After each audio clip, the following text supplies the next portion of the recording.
This is what, January 27th, 1985, and we're here at 299 West Fifth Avenue. And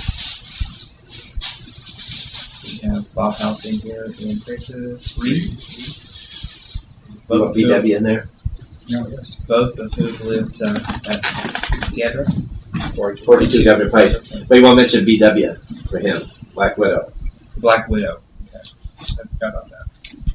You're better not. Did you know Bob's drag name? No, you didn't actually know each other back then. And you've never heard of the Black Widow?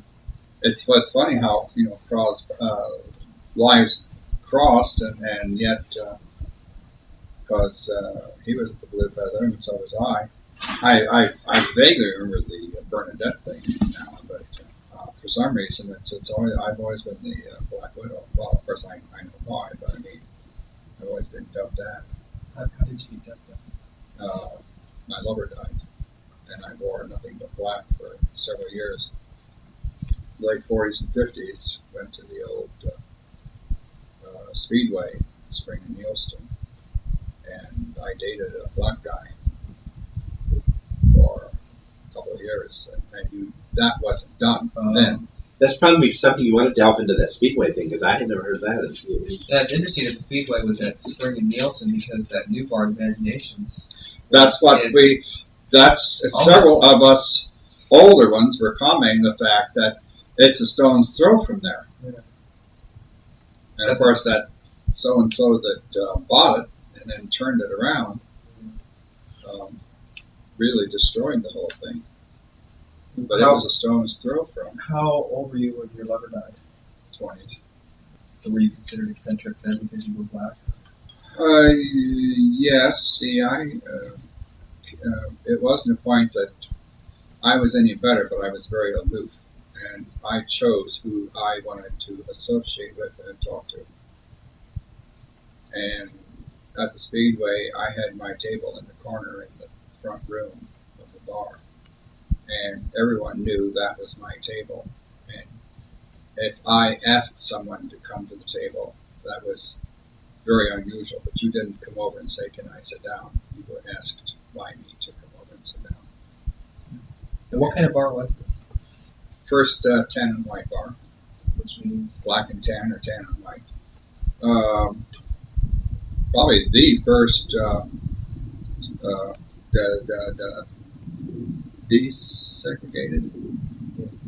desegregated bar. But it was primarily gay. So there were straights and gays. Yeah. And then blacks and whites. Yeah. And then women. Yeah.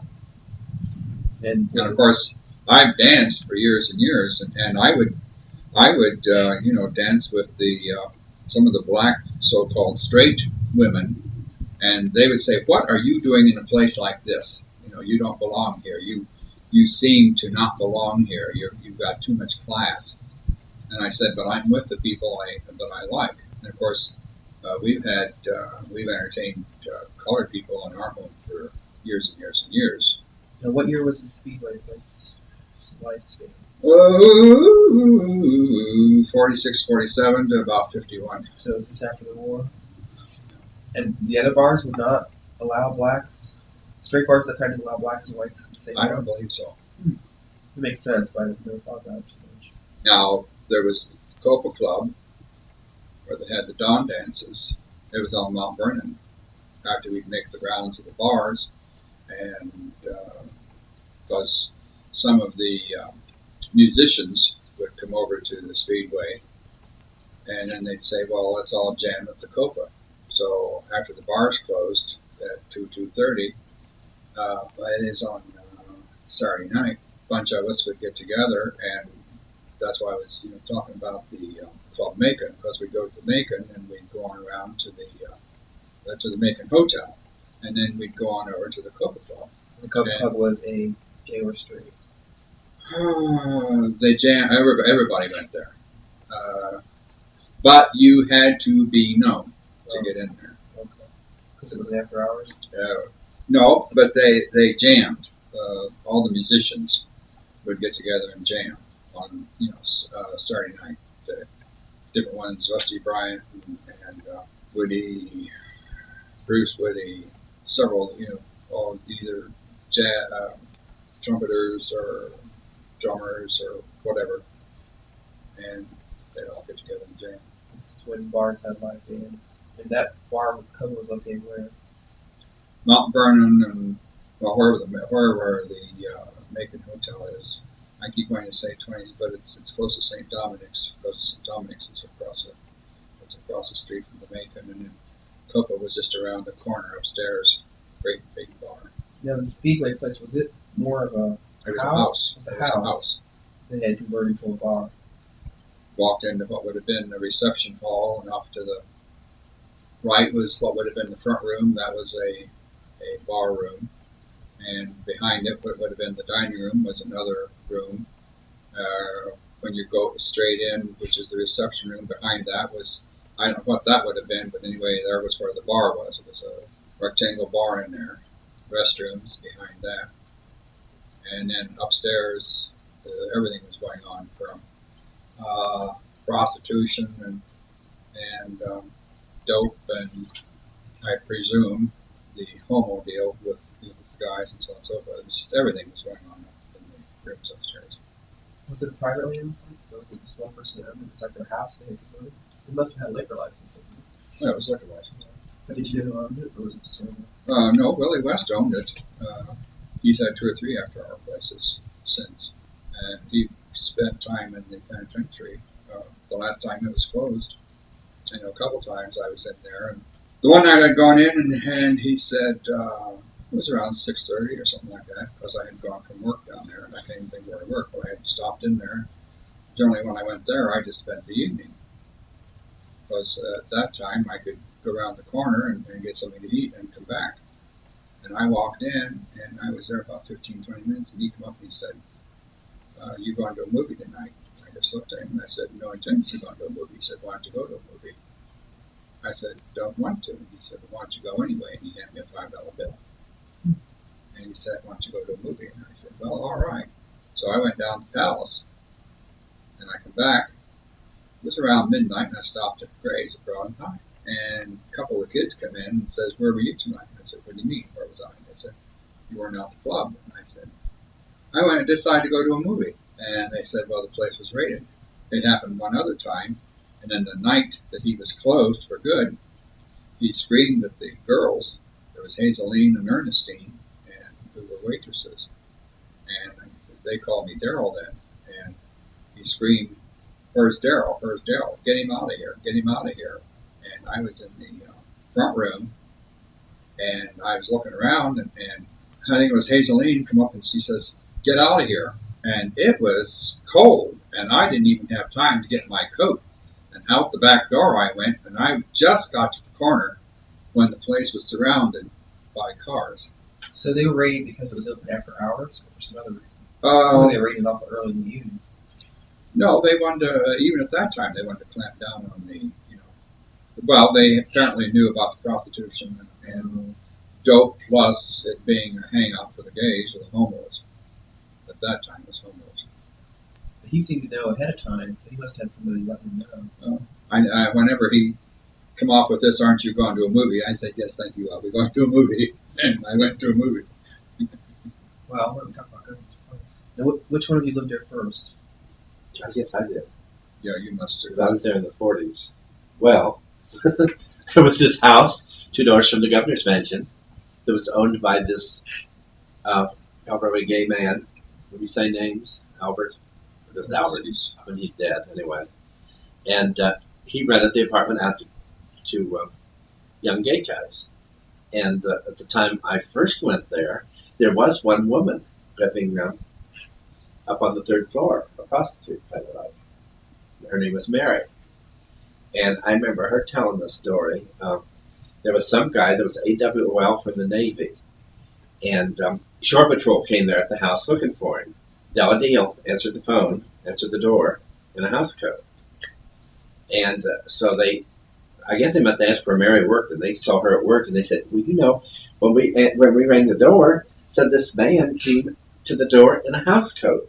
And she said, "Well, he probably just got out of bed." And they said, yes, but it was a woman's house coat. He had made them. Made several of us. Matching house coats to wear around the house. I met Bob in during World War II when I was still in the service. In fact, I must have was going with him. When I first met him, he lived on East Broad. He wasn't living at Governor Place yet. And then he moved to Governor Place, and I think I went out there on New Year's Eve. I must have been on leave. And I think I was in the Canadian, I don't know whether I was in the Canadian Air Force then or the American Army. And I remember we stayed there all night, and then the next day we're going to Mass at St. Patrick's and then around to the Green Derby to drink green beer. It must be New Year's Day. St. Patrick. Church. St. Patrick. Yeah. St. Patrick's Day. Was We're that going to what drink it was? green beer. Well, maybe we didn't go to Green Beer. We're going someplace. No, we said I was supposed to be someplace to eat sauerkraut with my sister, so maybe we didn't go to the Green Derby after that day. Then I don't know. This has been so long ago. Well, and I was so young, and at that time, well, then I wasn't living there yet, and then I moved in, and Bob Deal and I shared a room where I lived there. There were when I was there were 1, 2, 3, 4 bedrooms on the second floor, and then the third floor. Eventually, Minnie Meisenhauer and I took the third floor apartment. And then I think later on, they finished that room or made a bedroom out of that room that was beyond the bathroom. You had to go through the bathroom to get to. Because there was 2 people living there when I went back to visit. One of them was named Raina, I remember her name, and I don't know who that was. But she called herself Raina. And I'm trying to think when this was. Eugene stayed there quite a while, didn't he? Was she there when you were there? No, Bob was there, I think, and myself, and Minnie. Did Albert was there? Albert was there, yeah. There was at least 5 or 6 people there. How did people find out about it? Well, I just found out by meeting someone that lived there. Were there other places in the city you knew of? No, there wasn't any other place like that at that time. No, I don't think that could be. No, people, well, that was like that at that time, like it was with me in the late 60s and 70s. I sort of fell into doing the things that he did, because if someone needed a place to stay, at that time, you could give a phone number, and people that knew him would not tell just any Tom, Dick, and Harry to call Albert, and so on, because they wouldn't. If somebody was a possibilities of them being trouble, no one would, speak up. But if it was a situation where they felt warranted it, they would say, well, why don't you call and tell them that we told you to call, and then Albert would say, well, come on out. And yes, there were times, I'm sure, people went to bed with him, but that wasn't the requisite for staying there. Like when in the 60s and 70s, when people were staying with me, was my door was open. A couple of the apartments I had, door was open all the time, and I never thought about locking it. And people would call me or would come by and need a place to stay, and they stayed, but they didn't have to go to bed with me just because they were staying there. And that wasn't. And Albert was the same way. Yes, if someone did or the play was made, fine, that suited him. But if it wasn't, they weren't kicked out because they didn't. How formalized was this situation? Was it? It wasn't formal. It was like family. I mean, as far as he expected them to be working and paying rent.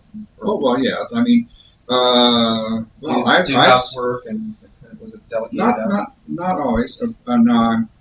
See, I stayed probably a couple weeks at 42, but my experience was out at 153, and there'd be people come there, and he would give them bus tickets. Now, he would not give them money specifically. He would give them bus tickets, or they would have a meal.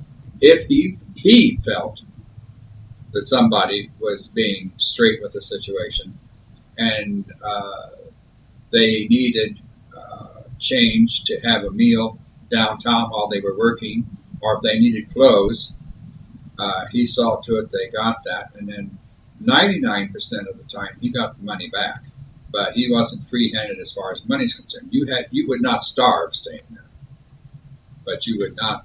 You just didn't ask him for money. And he would see to it you had bus tickets. He had plenty of bus tickets on him. And I've seen him give, like on occasion, I've seen him give somebody $5 or $10, and he'd say that'll help you until you get paid or something. But that was strictly his doing. It was who he felt comfortable with and doing that with. And most of the time, except that Gene, he sure screwed him. Gene Wagers, right from Waldeck. I don't know that name. You were talking about it. I was not. When? Over to the place. The tall blonde that went by Gene and changed his name to Eric. I've never mentioned him at Francis. I've never even heard of it. He stayed at 42, and then he, Well, when, though? the latter part, just before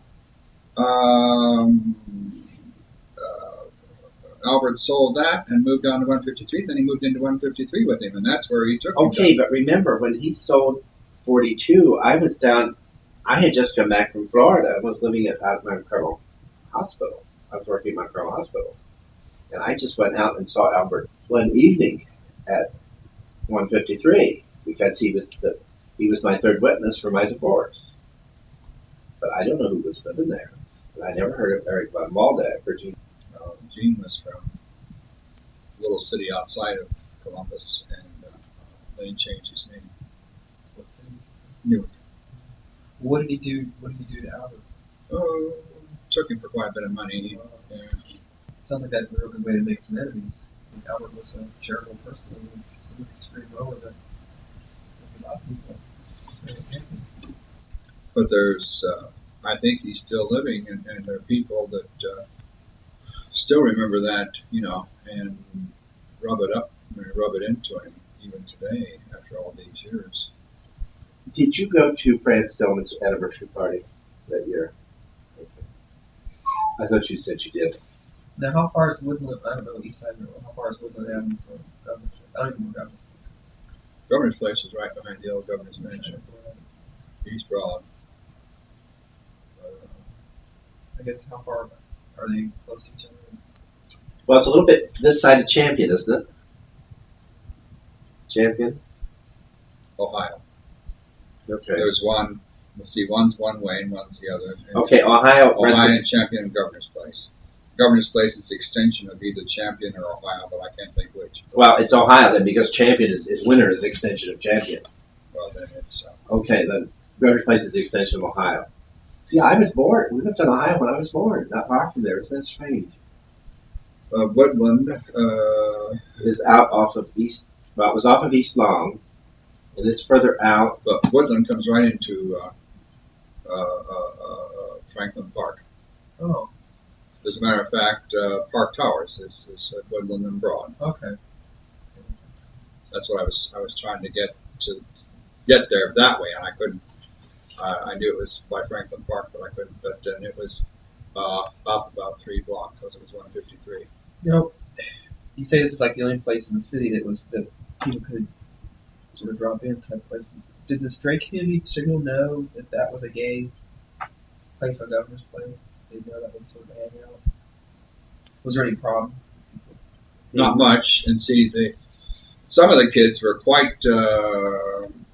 At that time, Governor's Mansion was open, and the trustees from the pen worked in the garage, and there was apartments over the governor's garage, and so the 142 technically connected to the back end of the governor's estate.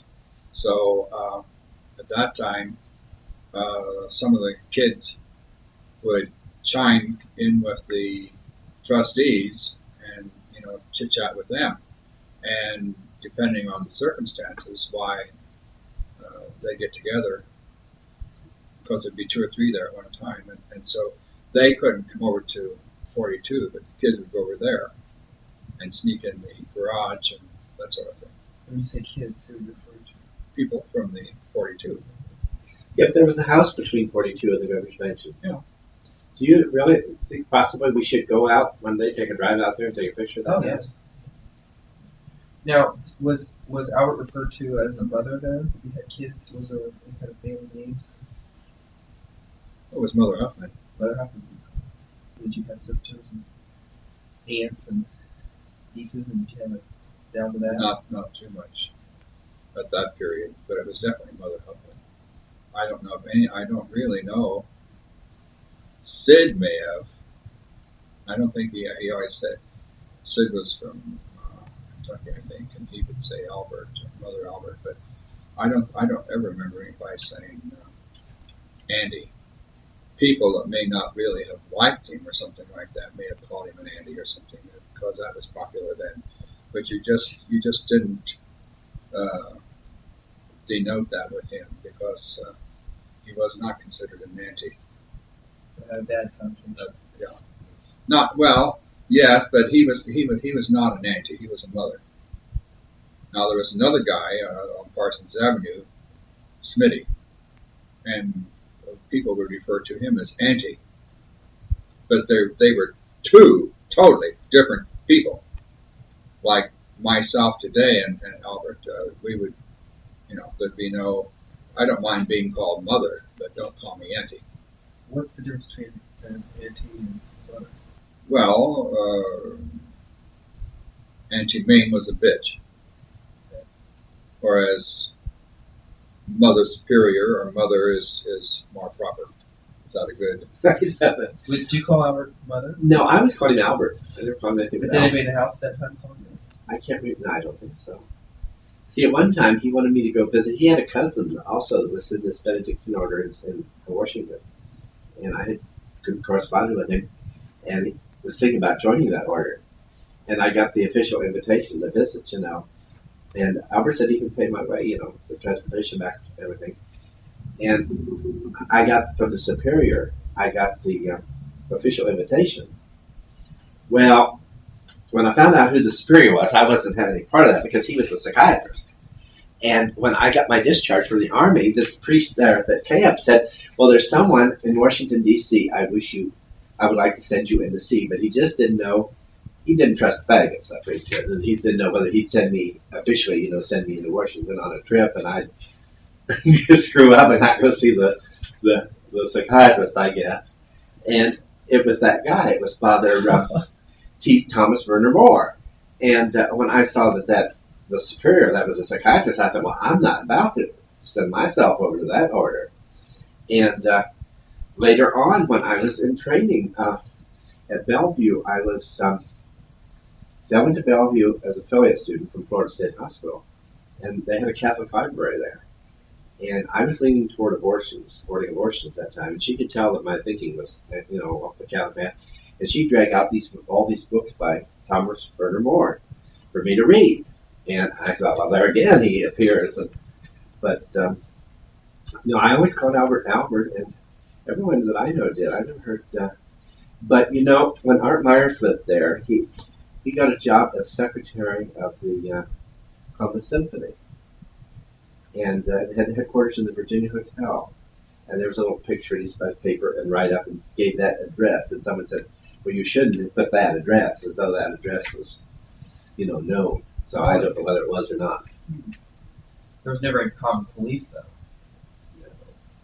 Well, it's like the Blue Feather. You signed a registry for the Blue Feather, and for so-called years after the Blue Feather, a number of people were very leery whatever happened to the book, and it was supposed to have been in the hands of the Vice Squad. You had to sign with the bar? To become a member of the Blue Feather, you signed. It was a private club. It was basically a private club. And that wasn't when I was going there. But see, I signed. Did people sign their real names? Basically, yes, although there were quite a few, used pseudonyms. But I learned after that experience not to use my real name on things like that. And I just, anything further, I just used Black Widow and went to go with that. It was like when the second Kismet first opened. To get a card for there, you had to be known or somebody. I've still got somewhere 2 or 3 cards that I've had from there. Eddie endorses and so on and so forth. But I know when Billy died, the story was see. Uh, the Blue Feather closed and moved to. Room in a bar we could study. There was a back room or something. Well, that was the kitchen. There was nothing behind. I don't Off know. of the bar, off behind the bar. There's some place where Frank said, now maybe he's wrong about being the Blue Feather, but Frank Snell told me that it was Blue Feather, and that the kids used to go down there and study until she found out about it.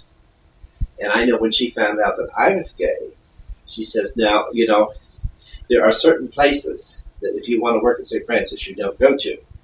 And she could never remember the Blue Feather, and she used to call it the Blind Pig. You know, and she says, now, you don't go to the Blind Pig or the Blue Feather. And Frank told me, see, I learned a lot of this from Frank Snell after I was way back in Indiana years later, about the Resnick business I learned about from Frank Snell. And I didn't know that until then that, you know, Jack Overtor had taken part in it, because that was really, made me ill when I heard about it. And he's the one that told me about being that, you know. And I never knew if he got out okay or not. What's the right? Well, they had to, see, she started taking men. At the time I went into nurses training, there were only 2 hospitals in Ohio that would admit men, Good Sam in Zanesville and St. Francis. And St. Francis, I think you're wrong about Lonnie being in the same class as Frank, because I think they only took 2 men a year. And I think that Libertar, I know, was in the first class, and I think Frank might have been in with him. But it seems to me Lonnie was behind them. This Resnick guy that was in there, student, they got him over to this woman doctor that died. She graduated from St. Francis, and she went on to medical school. I can't think of her name. Was it Miller or something like that? Over her apartment, and this heterosexual student in the class got him to make a pass at him. And the other guys were hidden behind a screen. And then when he made the pass, then they came out and beat up on him and ran him off. And he quit school. And one of the guys that was in on that beating up has been to bed with me several times. So I felt that was not right. That, you know, if they were all straight wanted to do it, then that's their affair. But for a gay person to take part in that was, I guess, wrong. And then there was another student that got kicked out for some reason. I don't know what, but he went to New York and graduated from New York State Hospitals.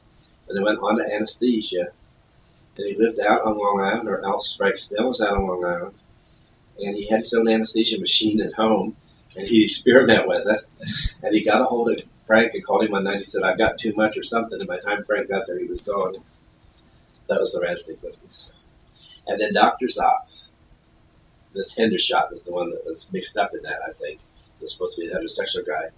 And he quit training then. He wanted to apply for a job. And Dr. Zox asked me for a reference. And I said, well, doctor, I don't like the person.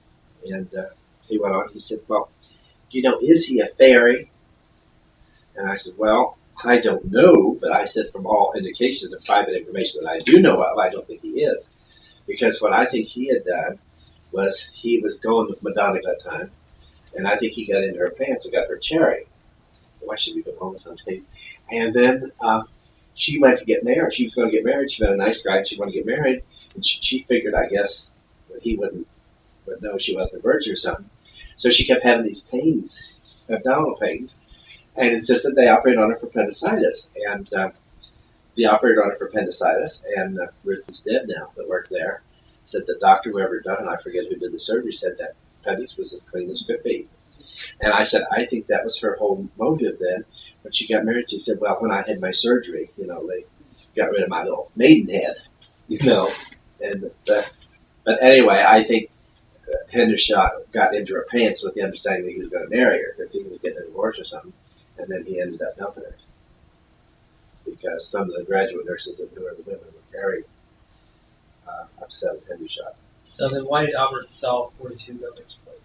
Well, he wanted a larger place to begin with, and he was.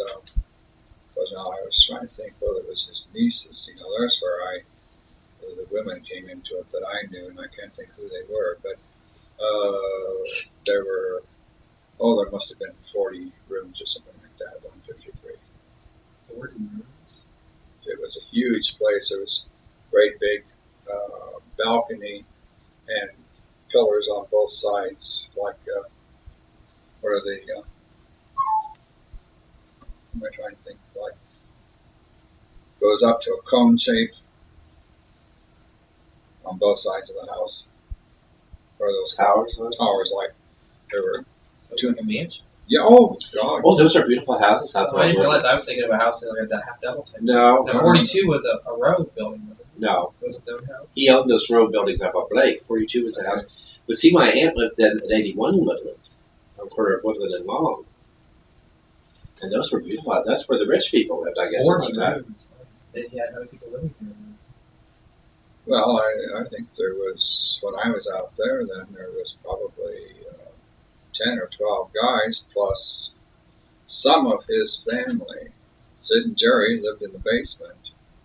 Well, there was two sets of people living in the basement. Sid and Jerry was in the basement, and some other kid.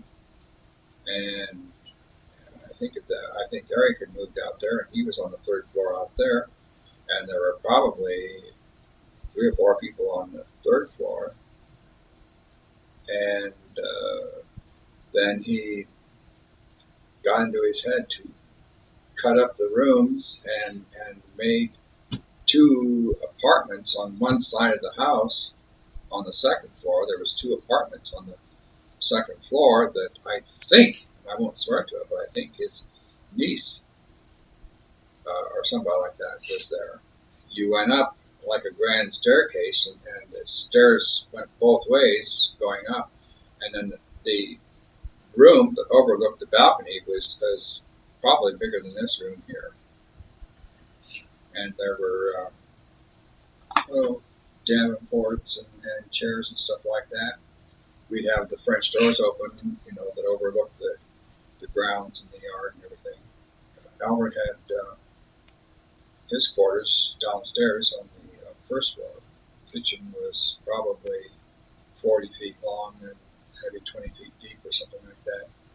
He had an old-fashioned cook stove. I think there was 8 or 10 burners and oven.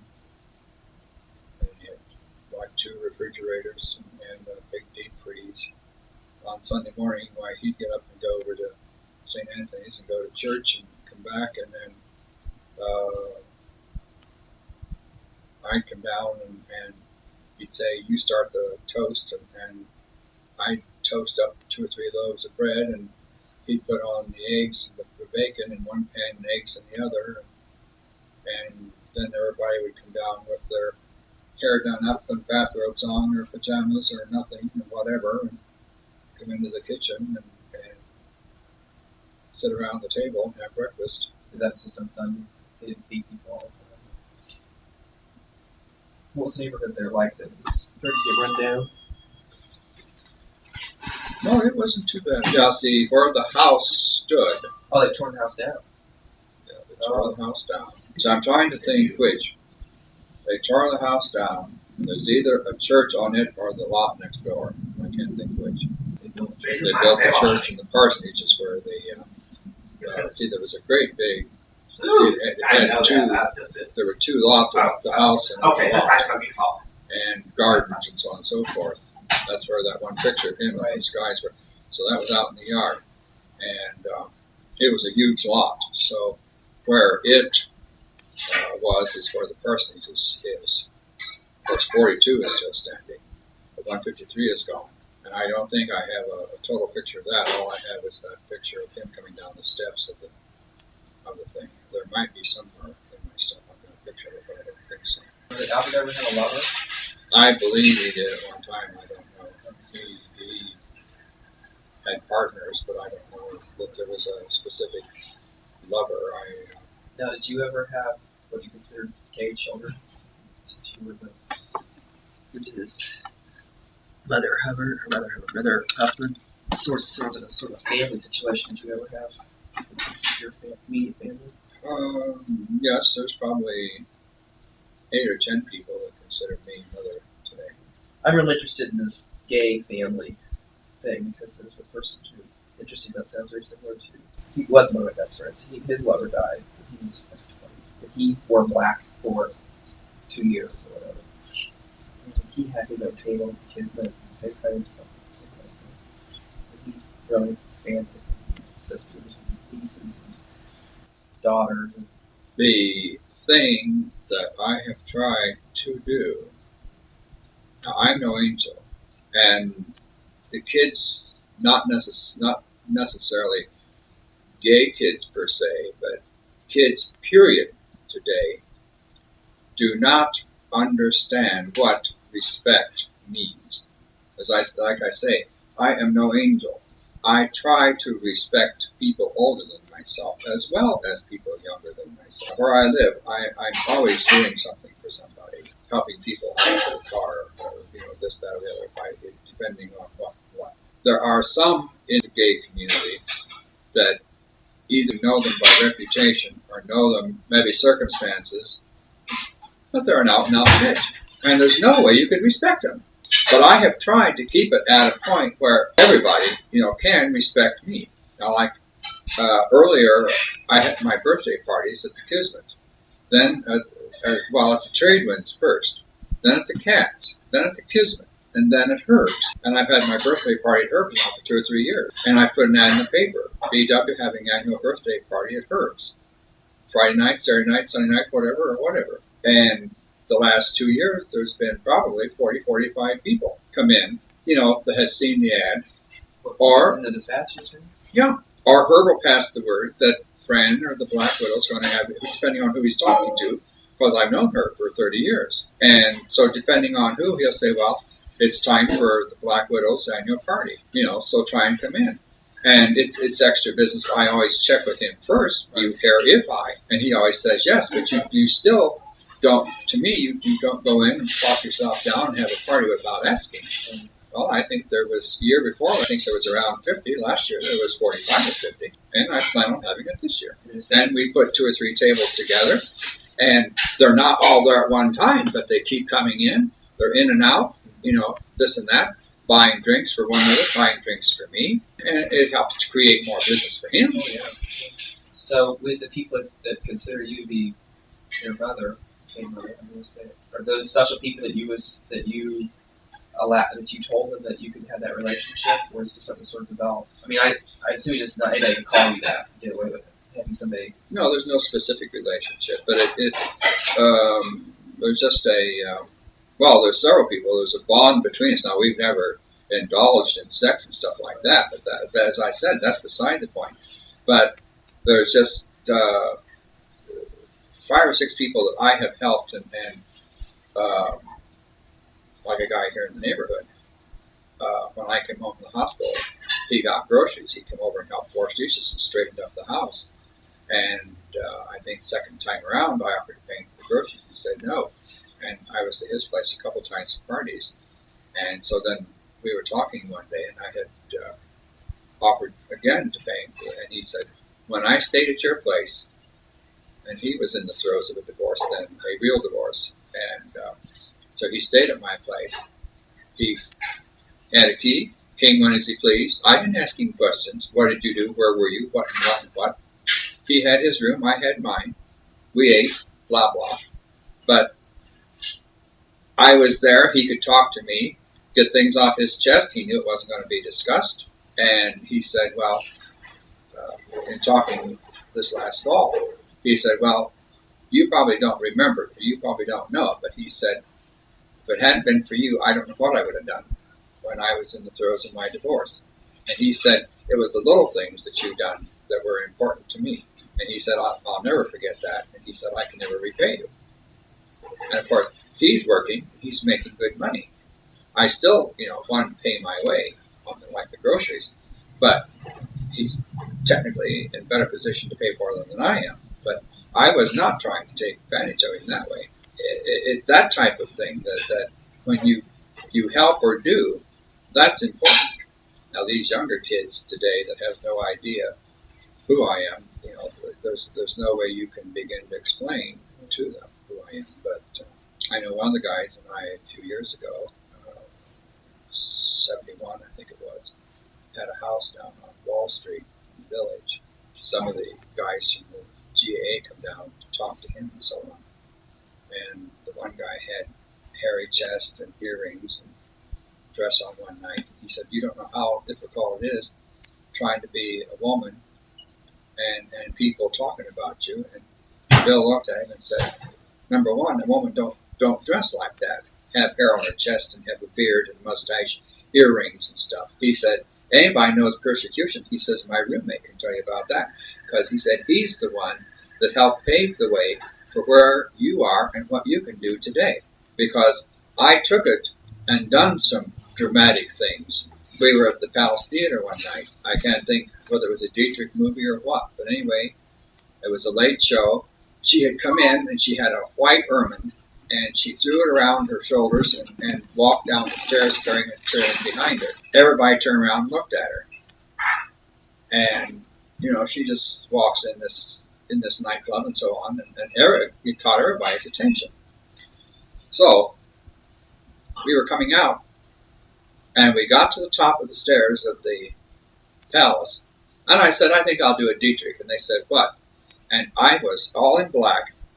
I had my white wraparound cashmere, and I just threw it in the air like this and dropped and started down the stairs and dragged the coat all the way down the stairs and out the front door. It was a midnight show, and here's about 500 or 800 people standing in the lobby ready to come in, and all their mouths dropped open, you know, and just looked.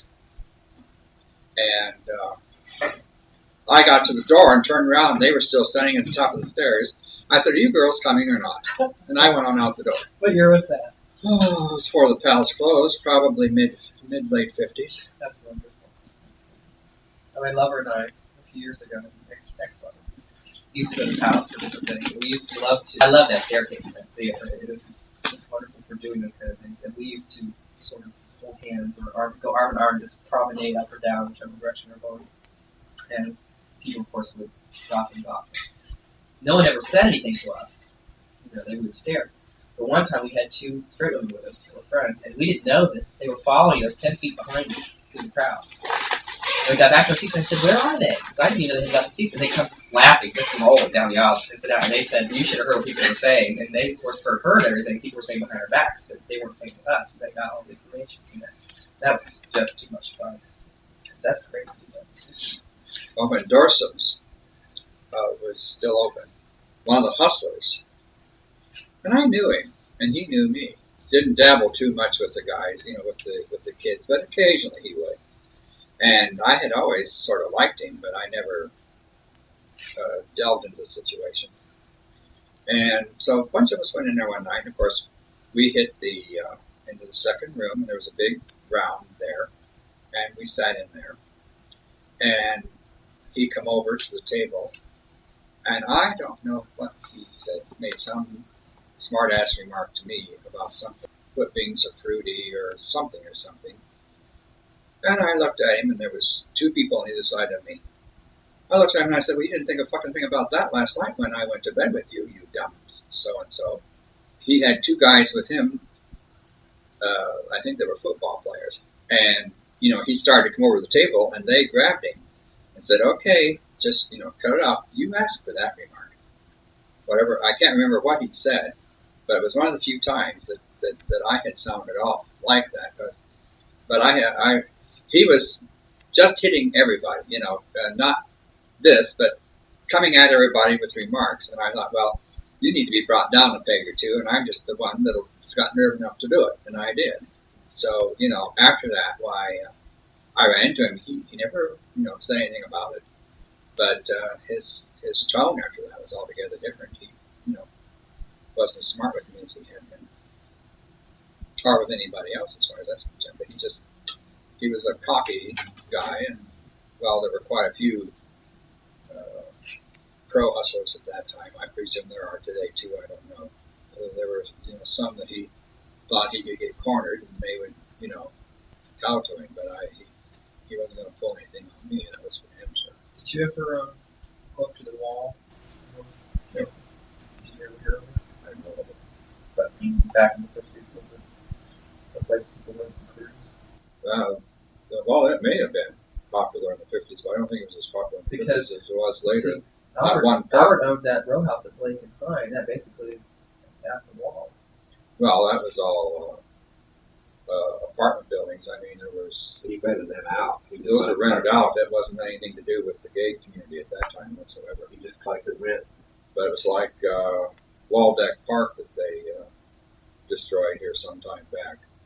Cleaned it all out and everything. See, it was all underbrush and trees and this and this and this. And I guess it was like green lawn today is. Somebody said, well, if you never go to Greenlawn, how do you know about it? I said, well, sorry people have talked to me about Greenlawn. I know about it, but that doesn't mean that I go over there. I walked the bike path, or did a year ago, not this last year, I couldn't. But a year ago, I walked a bike path down to the Whittier Street Bridge. But Greenlawn is on the other side of the river, over there by the firehouse, or the fire tower. And I guess it's quite active and quite lively. Also, down there by the Whittier Street Bridge on the one side, and they've cleaned that out.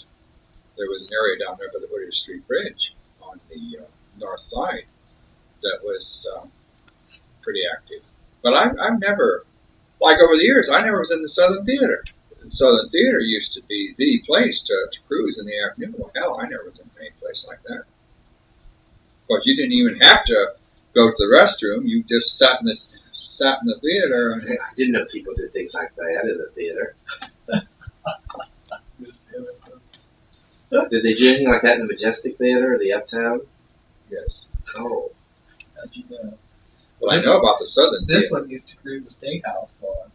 Well, I walked the block up there years ago. What else was there in those days? Yeah. You know, what else? The theaters. Well, after the theaters went out, what did you do? Sit up there on the State House lawn or walk around the block and so on. That's where I met Julie Plankus in one of the theaters. So it was a grand surprise. Well, that's the name I threw at Francis coming over here, Julius Mike. I said, Julius Mike.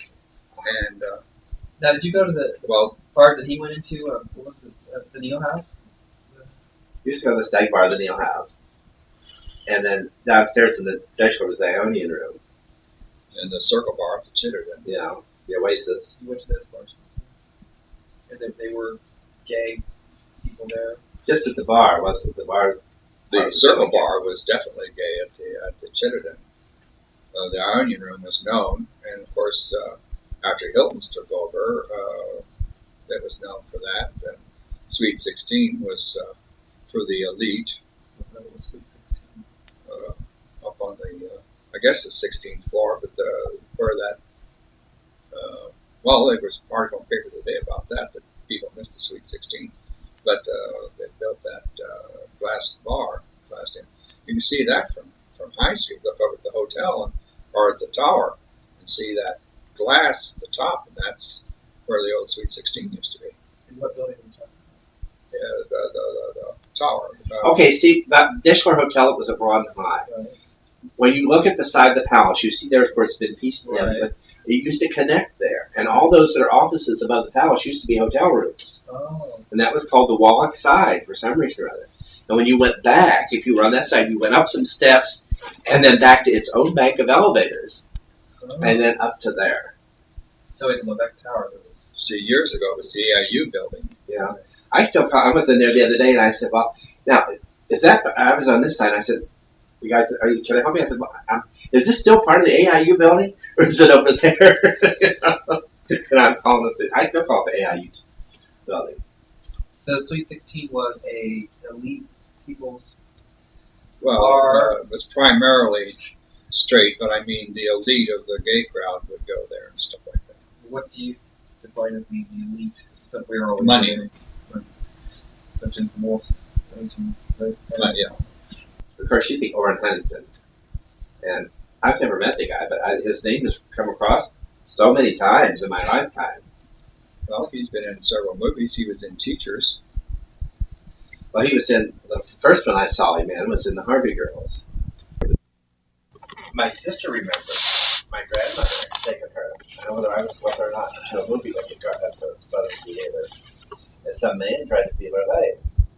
I guess they were in the balcony, and you know how the seat comes down, and he was reaching back. And of course, this would have been back in the 30s.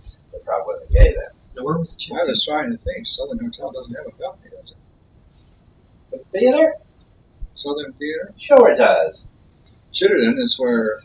Spring and High. Gone now, so they lost. High, Where the parking purple- lot right south of Nationwide. That's where it's considered. That's it. And it had the Purple Cow Restaurant. Purple Cow restaurant there. Purple Cow. Uh-huh. Did you ever hear that poem? I've never seen a purple cow. I never hope to see one, but I can tell you anyhow, I'd rather see than be one. And that's someone wrote that. I mean, it's down in the literature. Because the Oasis bar was there, and I used to was in there. I spent a lot of time in the daytime there when I was in the Canadian Air Force, and I would put Canadian money in the jukebox because of there I get equal value. If I turn it in over here, I can get equal value. And the barmaid said that the guy was in, said, "Want to know who we had in here from Canada?" And they're getting all this Canadian money. Because I used to start my day when it opened, and Lord knows where I'd end my day. This was during World War II. Of course, I usually hit the Ionian room too. But that was cruisy at the bar only, mainly servicemen during World War II. I don't remember going in there after World War II. No, Prince, were you in the bars during World War II? I came down here in 45 or 46. See, I was still in kind of in 45 and 46. No, I was in Oasis. That's broken. But I think the Blue Feather opened while I was going away to nursing school. Because I don't think it was here when I left. Well, see, it was half Speed Box at first. It was a restaurant. Yeah. And then they had those Billy and Hap.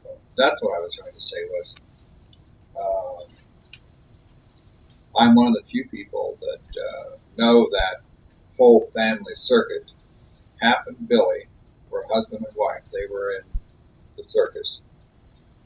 And Billy broke her neck or something. And so there was no head. Her head sat on her shoulders. And she had a fetish. She wouldn't handle money. She wore gloves. So when the Blue Feather closed, they moved up to 55 Long Street. 2 or 3 months, Billy died. Oh, well, prior to that, she had a lover on the side. Hap was a huge man, and he had a colostomy and other problems and so on. So they were husband and wife only, period. So she went with this Sam, who I knew in Mansfield in the early 40s. And Sam worked at this newsstand, Rex's newsstand up at Mansfield in the 40s, early 40s. And that's where, I knew Jimmy Crumman. He was at WMAN back in 40-41 before he came down here. So anyway, then Billy died, and they had to close 55, and they moved down to 119 Long Street. That's when they had the drag shows, and Wally Charles was here from Chicago and doing his routine, drag numbers to, different show tunes and so on and so forth. Now, was the name, all these different bars, different names? 55, 119. That was the name of the bar. Yeah. And You're talking about Hap, East Long, right? Hap died, and I forgot to mention that there was Rosemary. Rosemary was Hap's daughter by another marriage, not Billy's daughter, Hap's daughter. Billy's mother owned Ferries Incorporated in Miami, and she would go down. Her mother lived on Biscayne Boulevard, and they planted marijuana seeds in the flower box outside the window. And here's these marijuana plants growing on Biscayne Boulevard in her mother's apartment in Miami. So I don't know whatever happened to Billy's mother, but anyway, Billy died, then Hap died, and Rosemary opened Rosemary's up on 11th Avenue. I was in there one night, and the bar was full. And I said, "Does anybody see Mary Jean Warner?" And Rosemary turned around and said, "Widow, shut up!" And she looked, and Mary Jean Warner, of course, is the code name for marijuana at that time, and probably still is. I thought it was Mary Jane now. Yeah. Well, at that time it was Mary Jane Warner. And Rosemary and Dick had that place, and I was over to Mount Carmel to see her just before she died, and then she died.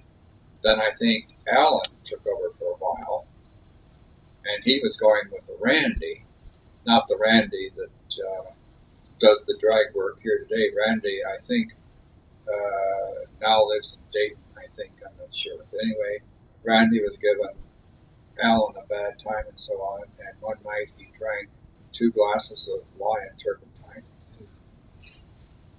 And one of the kids, I racked my brains trying to think, and at that time the Turk Club was open out on 23. Yeah, Bob Wolf had that. Or, anyway, this kid got tall. He knew some of the cops and everything, and so this cop guy called this kid and said, "Do you know Alan so-and-so?" And he said, "Yes." And he said, "Well, could you identify him?" And the kid said, "Well, yeah." He thought that something had happened, that he was in the clink, and they went up to the city morgue. Up to the morgue at the University Hospital and pulled him out. The guy pulled the sheet back, and this was all burned and open, clear down. And the kid said, "That's Alan," and he just passed out and so on and so forth. And that night, then we were out at the Turk Club, or the night later, he was out at the Turk Club. And at that time, when the Turk Club was going, we had gone in and was, what was that guy's name? Well, runs in my mind, that's Bob Wolf too. There's 2 Bob Wolfs. The one that has this, no, there is 2 Bob Wolfs. This Bob Wolf and the other Bob Wolf. I was standing inside talking to the guy that owned the place, and some kids came in from Toledo. And you had to know somebody to get in. And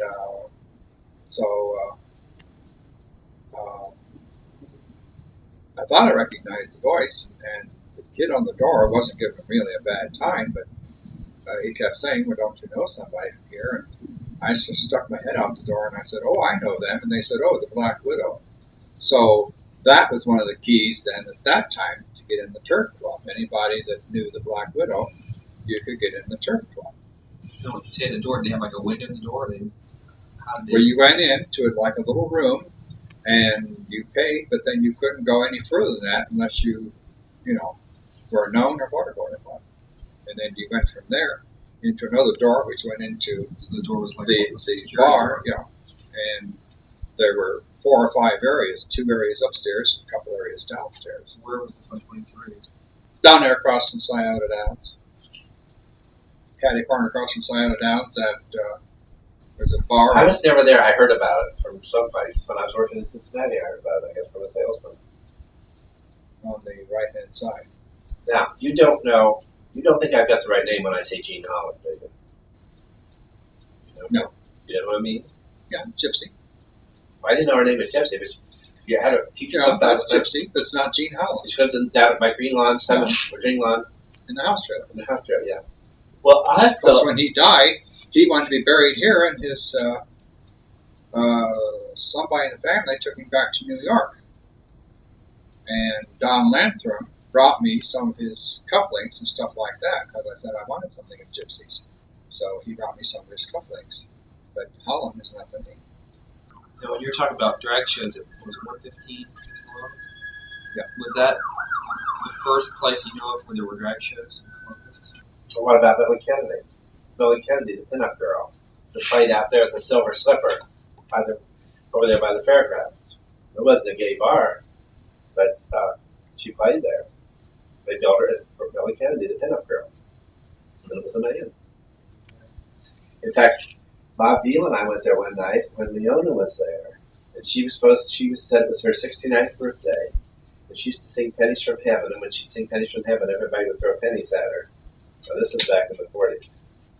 Well, like at the Speedway, there were kids come in the Speedway dressed, as far as that's concerned, in drag. But there were not shows. No, well, Billy Kennedy was performing because she was billed as it wasn't a gay bar, it was a straight nightclub called the Silver Slipper. Did a straight girl come into 115 then to see the drag shows? Yeah. But it was basically this, what would you say, pantomimist in Chicago that he would dress up, and mimic the record. It was more or less a show than a drag show per se. It was, yes, he was in drag, Were you doing drag at that time too? I dressed up a couple times in a couple of numbers he had because I can't think what record it was, but there was one record he done from a show or something that said something about this is my little spider or this is my black widow or something or something or something. And I would walk in just as a walk in. And then the one, what show was it that had sisters in it? Brothers and three sisters. That was Bing Crosby. But Anyway, it was a number where there was like two. Well, the one that we done, there was three of us.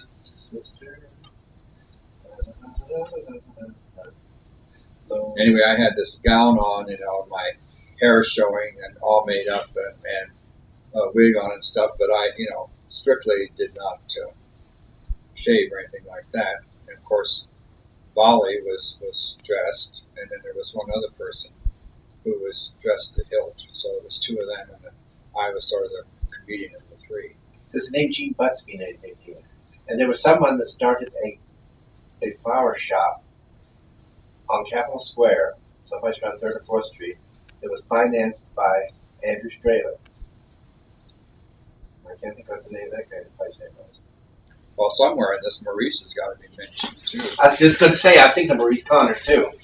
Maurice Connors, when you had that place up in Fort Worthington called Maison Maurice, and that restaurant, and during the wartime, I guess one of the specialties was for dessert was applesauce. And someone found out later that, some of that stuff was hard to get, that he would buy up applesauce baby food and empty out the jars and serve it to the people for dessert. Now, I was up there when John McCarthy worked there. Twinkle Star, I tell you, he's got to get a hold of Twinkle Star. The Wayne's brother. Oh, yeah. Twinkle Star. And the last time I saw him was on a bus on High Street, and he took me in and got me coffee. He worked puppets out of the... And but I had a class. Riviera, what was the other nightclub out there? Gloria, the Riviera, out there. The what? Gloria. Kind of puppets. Puppets. Puppet show. Puppet show, yeah, puppet show. And he's supposed to be working at some beauty parlor out on West Broad, and I can't think of the name of it. No. And at that time, he told me Maurice Connors was in a nursing home. See, he knew Mrs. Fulmer, the one who used to have the Capital School beauty culture there at the State and High. And see, that's where I went to beauty school. And that must have been where he graduated from, too. Twinkle Star. Girl Star. Because she ended up now in press. Francis, do you remember the Stonewall riots in 1609? See, Bob doesn't remember anything about it because he was in mission in 1969. Was there an effect on the gay community in Columbus when that happened? 69. Judy Garland died about the day before. It was June 28th. No, I don't remember that, but I don't think it had any effect on anything here, specifically. Did you even know it happened at the time? See, there wasn't any gay media at that time, was there? But the thing is, they touted it as such a big thing. Everybody was in Stonewall. June 69 was the beginning of the gay rights movement, and yet Francis talking about, doing things like doing his deep imitation in Palace Theater in the 50s. And I think that's what the SAGE project that he's involved with is trying to point out, is that the older people are ignored, and no one ever thinks about what went on before 69. Everything after 69 is supposed to be glorious and grand, and that's supposed to be the spark that's up. Well, as I say, my roommate, who was Billy Nesselrode, was involved in different things, and we had the apartment down there on Wall Street, just the other side of Whittier, in the village, and this guy from GAA came down, and Billy was like a counselor to different people. And Dave, I don't know what his title is in Chillicothe, his father died recently. Well, hell, Dave came down to Chillicothe, came down to our place back in 71, once or twice a week, and by the time he left, Bill could take a lot, but Bill was exasperated with him because he just kept repeating over and over. Well, he didn't know whether he wanted to be gay or whether he should do this or whether he should do... And the son of a gun is still like that today. Afraid of his own damn shadow. Now, when these GA people came, was this in the early 70s? 71. Just started out, then it started on campus like 71. Okay, do you know Herman, the editor of the Gay Lesbian News? Do you read the Gay Lesbian News? I don't get the paper. Like you were commenting the other day, you said something about was I ready for some more papers? Oh, yeah. Good. I may have an old Gay Lesbian News up there, I'll give you. But see, number one, I don't get out to the bars. Now, I'd like to go down to Herb's, say like once a month or something like that. Just for a couple hours on a Friday or Saturday night and have a couple drinks and, go. But where I'm located, I haven't got no money for a cab and stuff like that. I'd be willing to give somebody a couple hours on gas if they wanted to come by and pick me up and take me home. Some people, when they go to the bar, don't want to go till say like 10 or 11, and then they want to close the bar. And I'd like to get there, say like 8, 9 o'clock, and then leave around 11 or something like that.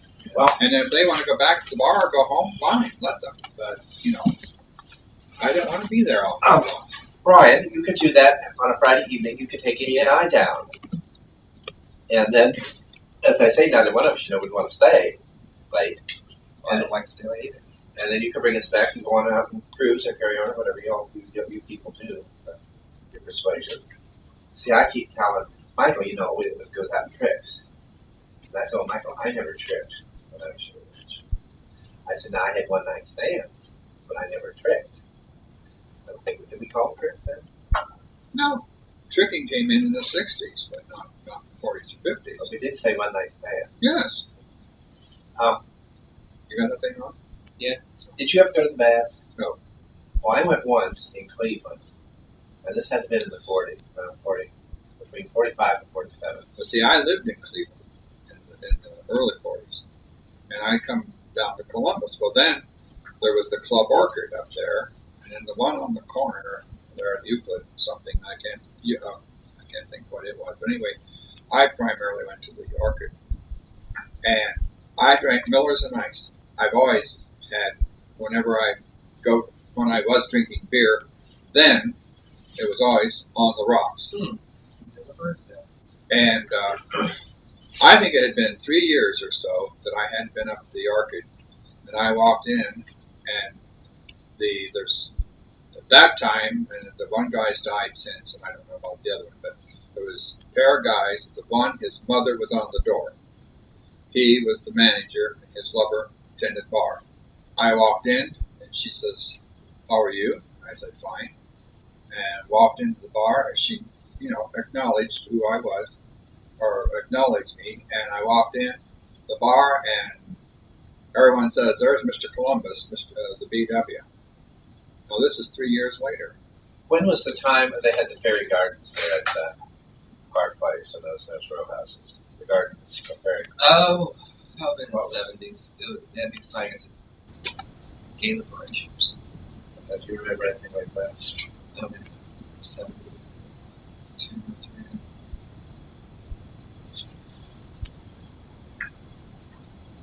See, in 70 or 71 or 72, the Kismet, the second Kismet just opened, and I was working there, and that's when I had the apartment on Young Street, and door was never locked. I never knew when I went home who was going to be there. And every Sunday afternoon, there was probably 35 people. I'd go down to market and get 5 or 6 chickens and clean them. I'd saute them in the afternoon, Saturday afternoon, peel potatoes and put them in the refrigerator, and go down, work the bar, and work the coat room at night, and come back and turn on the oven and put the chicken in the oven. And I'd have a big roaster full of chicken, and by 10:30, 11 o'clock, get up, turn the oven off, just leave it alone, and except I'd drain it and make gravy.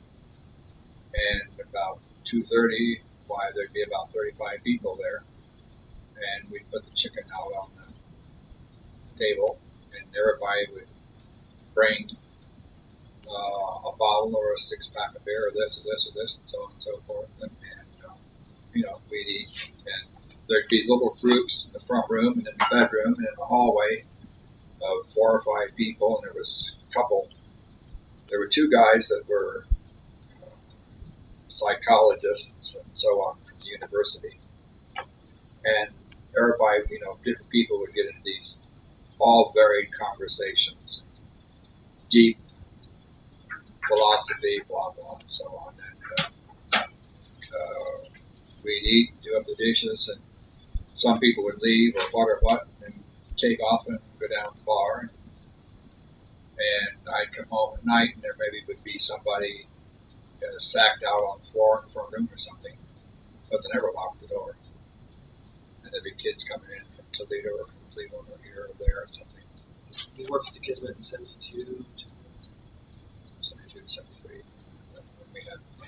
Before we had the bar and after we had the bar, and after Eddie died. Did you do Victoria? Victoria is still booked through. Still plugged into and Richard Grayshaw. Might know the people, but as far as names are concerned, because everybody knew me. In the code room, everybody knew me. I think Victoria may have mentioned the Black Widow at some time.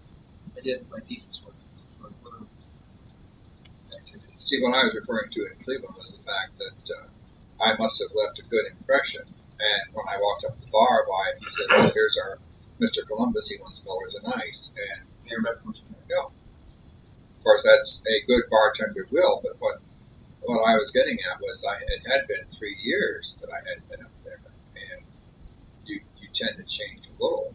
Everybody says I look the same and all that. And of course, I know I'm grayer. Well, I want to hear about what these things are that he was talking about the last few years that he was asking you about. Okay, what's happening that scares you? This mess in New York or people taking things in their own hands. I agree as far as the guy shooting those kids. I think he had every right to. Oh, you know what? How it came out? Grand jury refused to indict him for shooting the kids, but they did. He won't get arrested for carrying a concealed But weapon. today's paper states that he may yet, or yesterday's or today's, that he may yet go and be no problem with it. He still may go scot-free with it. Yeah. I hope he does, as far as I'm concerned. Well, I think public sentiment is supportive. Oh yes, goodness sakes.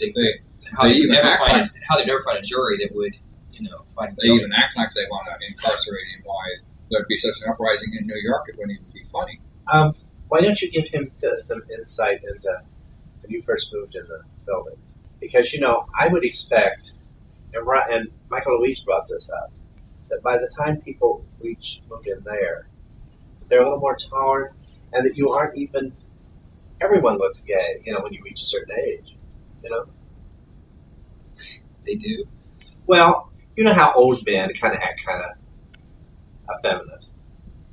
I've heard a term in a book they said old women of both sexes. And that in that sociology of aging, we showed how that with a male, after the change of life period, how he was getting soft and affectionate, and it was the woman that was becoming almost like the roles reversal of roles. And I just would expect. So why don't you maybe do you want to explain that to him, or how do you feel about it? I was talked about, terribly when I first moved in there, and still am as far as that's concerned. I don't. It just doesn't. I've gotten to the point that I just totally ignore some situations or some people. It got back to me. There were numerous comments about what they thought, and so on and so forth. Now, how did they know that you were gay? How did? You weren't. You weren't advertising it, certainly. No, it was just you were class. I was classed that. That's all there was to it. Did you have people that were supportive though as well? Oh, there were a number of people, yes, that was behind me. Said they didn't believe such nonsense and so on and so forth. You don't think it would have been any problem getting a CGF in a list of winning list of kids or things like that? You don't think you would have been discriminated against if they didn't know? No, that wouldn't.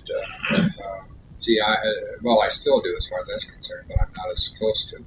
But when I first moved in there, I was close to the officials at the main office and so on and so forth. And I had been on several boards. I'm on the Coppa board. I was secretary of the Riverside Council. See, when I first went with them, I was over Sullivan Gardens. I moved down to Riverside, which is just across the street. And Cliff Moore, who's now just under Jeanette Bradley, kept saying, why don't you move across the street? I told him I wanted to get out. He said, why don't you move across the street? Well, across the street meant, I thought he meant across the street, not down to the tower where I'm at now. So we were talking one day, and he said, why don't you move in the tower? And I said, well, I wouldn't mind. He said, well, that's what I've been telling you. I said, no, you said move across the street. And I was like a block and a half down from the tower. And when he said across the street, I thought he meant across the street. If you're gonna say across the street and mean down to the tower, say so. You know, I can't read somebody's mind and so on. He said, well, you could have done that 6 or 7 months ago. And I said, well, I would have done it 6 or 7 months ago if I'd known this. It'd be the same difference as if somebody said, why don't you move across the street? Do they mean across the street here, across the street on Neal Avenue, or what or what? If they're going to say up to the corner on Neal Avenue, but no, there's several that still, I don't know what they say, and since I care less, but I know that there are some today yet that make remarks about me. And although I do throw them with the company I have, it's primarily male, but then I do know females that come by, and several they just can't put their finger on it or wonder why or what we have in common or this or this. I think you gave Bob a little key chain. I would describe it winged phallus with balls and all. I'm interested in the history of that. Well, I think that Dick's friend, when he was in New York, Ernest gave it to him when he was up there. Where it came from or what, I don't know. I think that there was, Ernest was involved in some of the gay community up there, and I think he got it through that area. But this would have had to have been in the mid-50s, at least. Because I don't know that I've ever seen. There may have been, but I don't know that I've ever seen another one like it. No, I haven't. Did anybody ever actually use it as a keychain? Dick did. He died, and I stayed with his mother on 1100, and that's where that's where I got to know some of the people from the Metropolitan Housing back in the late 60s and early 70s. So I'm sure probably Jeanette or Cliff maybe have some idea that I might be gay, but I've never given them any so-called reason to think. They've both been in my apartment, which I'm sure that they may think is arty or something like that. But just because somebody's apartment is arty doesn't mean that they're gay, but whatever. What did I miss anything? Oh, that's not that little keychain.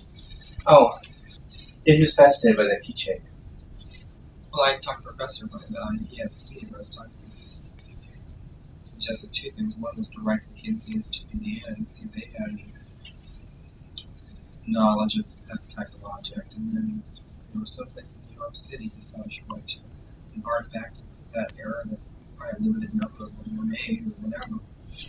Well, that you can find out about little bits of history like that are important. Well, this is clear off base, but like when we were down on Goodale in that apartment building behind Melman's on the other side of the church. That had been a doctor's office for years. The one doctor traveled extensively in China. And I was nosing around down the basement one day. Well, this friend of mine, he spotted before I did, so it was automatically his. Like, I guess you'd say, the apothecary dome. Well, he found a big one of those, so he spotted that was his. Well, I was down there nosing around one day, and I found some bones. And I had a instinct, like something happened yesterday, and I got an instinct, and I called home last night. Got some difficult information. So anyway, I had an instinct, so I think it's, what's the college up at Westerville? Otterbein. I think it was Otterbein that we went to. I called and took the bones, well, I called university first, and they couldn't handle it. So I called Westerville and took them up to the, research or artifact department at Westerville. And they kept them for 3 months and somewhere I've got the notes on it. But the bones date back to one of the Ming dynasties. So I still have, whether I kept the carbon and gave Carol the original or vice versa. This friend of mine has this peculiar house up in Dublin. When they get it completed, the upstairs, they're partially about 2/3 of the way there now. The upstairs is to be 2001, and the downstairs is to be prehistoric. And when you come in the front door, you have to go over a bridge. There's a big opening there, and you have to go over a bridge. So eventually, when you go over the bridge, when you look down, she wants to have a cave area down there. So she's going to put the bones in the cave area. Did you give bones back to you? No. But they wondered where I had come across them. They asked me, and I told them. They automatically knew of the building and apparently knew of the doctor that had been. The building's gone now. Yeah, that's much more now. Did you do? Was there any particular books that you read? Gay books that came out? Read before gay literature was mass produced. The most beautiful gay book, to my knowledge, that ever was written, and I could probably damn near, I've got it, but I haven't read it probably in 7 or 8 years. And I could read a couple pages and probably go through the rest of it. Is The Divided Path. I okay. What year was that? Back in the 40s, I suppose. Because my original copy is, the pages are so yellow, it's, did find a second copy. And so the first copy I, put away because the pages are so yellow that. How did gay people identify each other? There was only like one bar, but 2 bars. Yeah, certain way of building things. Well, it still goes back to the old adage, takes one to know one. I don't care. That's some people get upset with that comment, and I say it's ridiculous to get upset because it's true. You just look at somebody and know. It's like number one, I have a seventh sense to begin with. I was born with a veil, and so premonitions always are coming to me and so on and so forth. I know things are going to happen, or this before they do. It's like you can have a room full of people, and I can tell you, him or her, or a vice squad, or a policeman, or this or that or the other. There's just something there that I know.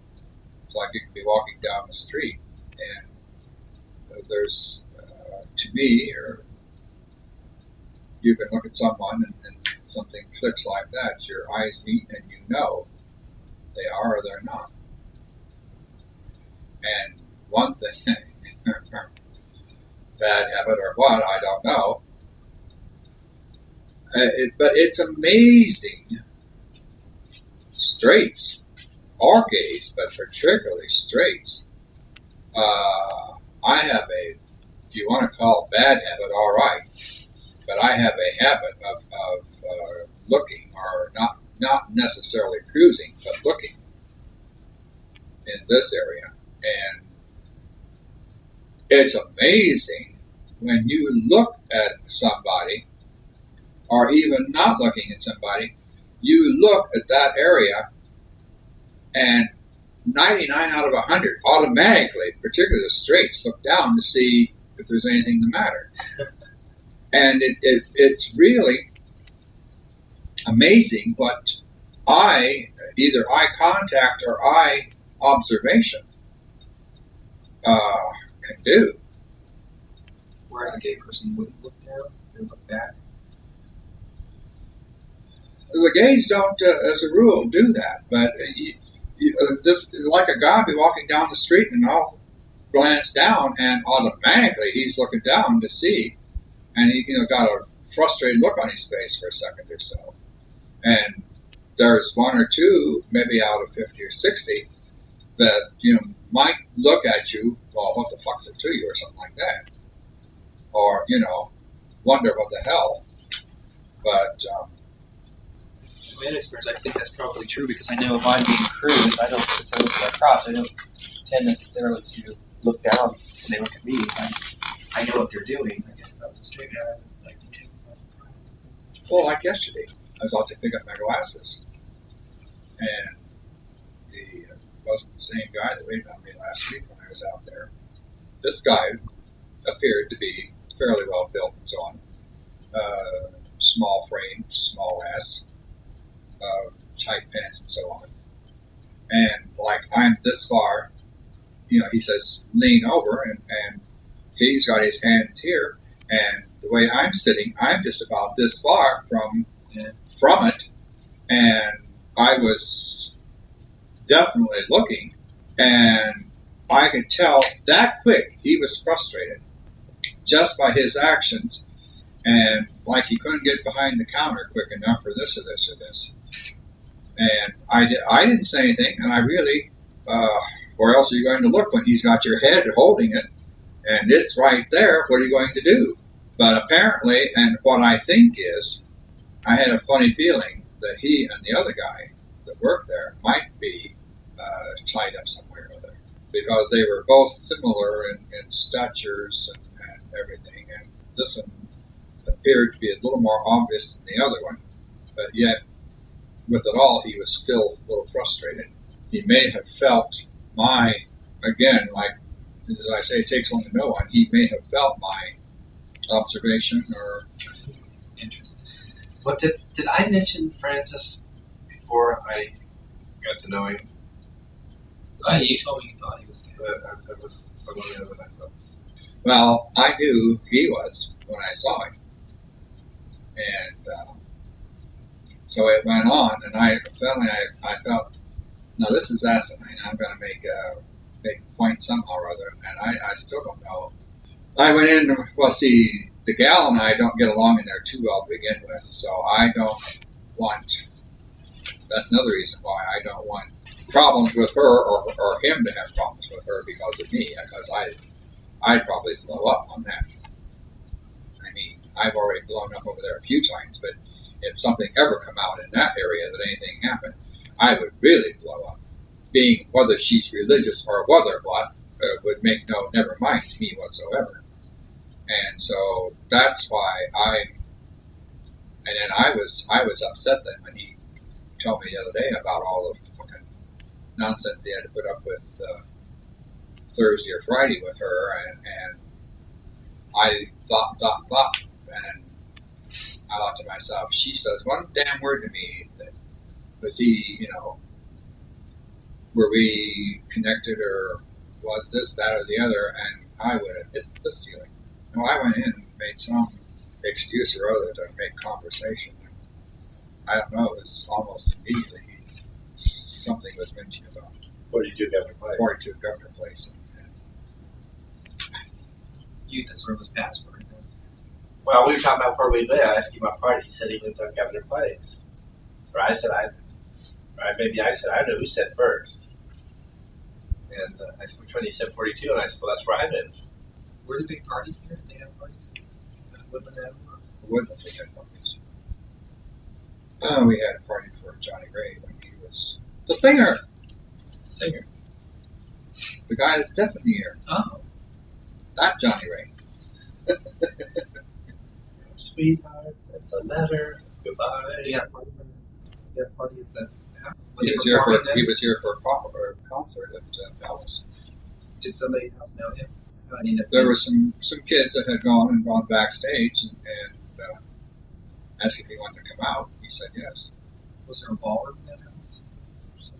The third floor had been a ballroom. So it sounds like it was Well, I don't know I think it's time. whether I should be getting home or whatever. So I don't want you guys. Do you want anything to eat before you go? Want some more popcorn or whatever that thing was? It was delicious when you bought that thing. I turned this off for me, salt.